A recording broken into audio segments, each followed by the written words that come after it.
지난 문재인 정부가 역점을 두고 추진한 경항공모함 도입 예산이 내년 예산안에서 빠졌습니다. 대신 한국형 삼축 체계와 병사 봉급 인상을 위한 예산이 반영됐습니다. 취재기자 연결해서 자세히 들어보겠습니다. 신준명 기자. 네, 국방부입니다. 네, 일단 경항공모함 도입은 어떻게 되는 겁니까?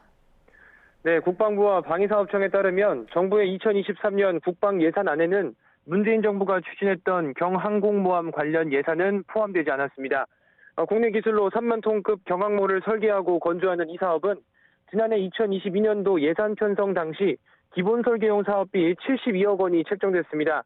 당시 경항모 예산 통과를 두고 여야 간에 논란이 있었지만 당시 여당이던 더불어민주당이 국회 본회의에서 단독으로 통과시켜 정부안 그대로 예산에 반영됐습니다.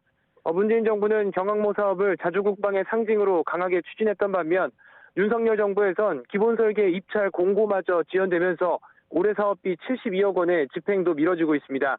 여기에 윤석열 정부 출범 이후 지난달 군이 노후 전투기 도태에 따른 전력 공백을 최소화하고 대북 선제 타격 능력을 보강하기 위해 F-35A 스텔스 전투기 20대 추가 구매를 확정하면서 경항모용 수직 이착륙 전투기인 F-35B 도입은 무산된 것 아니냐는 관측도 나왔습니다.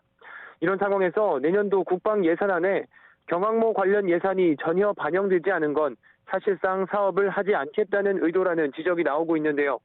방위사업청 관계자는 여전히 경항모의 전력적 필요성은 있는 것으로 보고 있다고 답했습니다.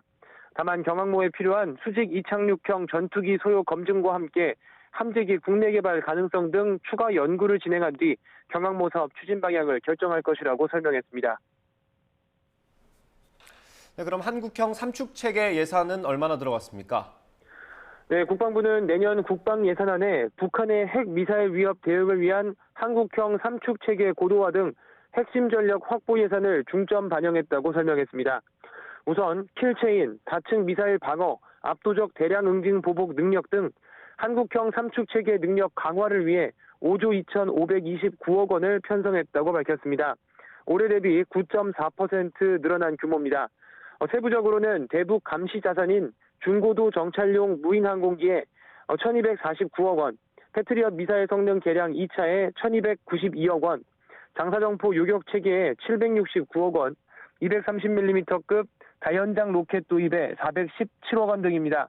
국방부는 이와 함께 K2 전차 3차 양산과 울산급 배치 3 사업 등 작전 대응 능력 강화를 위해 6조 6,447억 원을 편성했다고 설명했습니다. 네, 그리고 병사 봉급 인상도 예산안에 반영됐죠?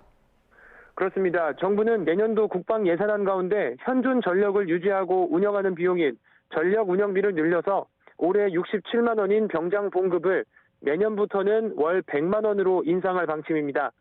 상병은 80만 원, 일병은 68만 원, 이병은 60만 원으로 또 각각 인상됩니다. 여기에 더해 별도로 적립한 뒤 저녁 시 지급하는 내일 준비적금에 대한 정부 지원금을 현행 월 14만 1,000원에서 30만 원으로 2배 이상 확대할 방침입니다. 이에 따라 병장이 받는 실제 수령금은 월 130만 원에 이릅니다. 정부는 오는 25년까지 병장 봉급을 150만 원까지 올리고 내일 준비 지원금도 55만 원까지 인상해 윤석열 대통령의 공약인 병장 봉급 200만 원을 실현하겠다는 계획입니다. 지금까지 국방부에서 전해드렸습니다.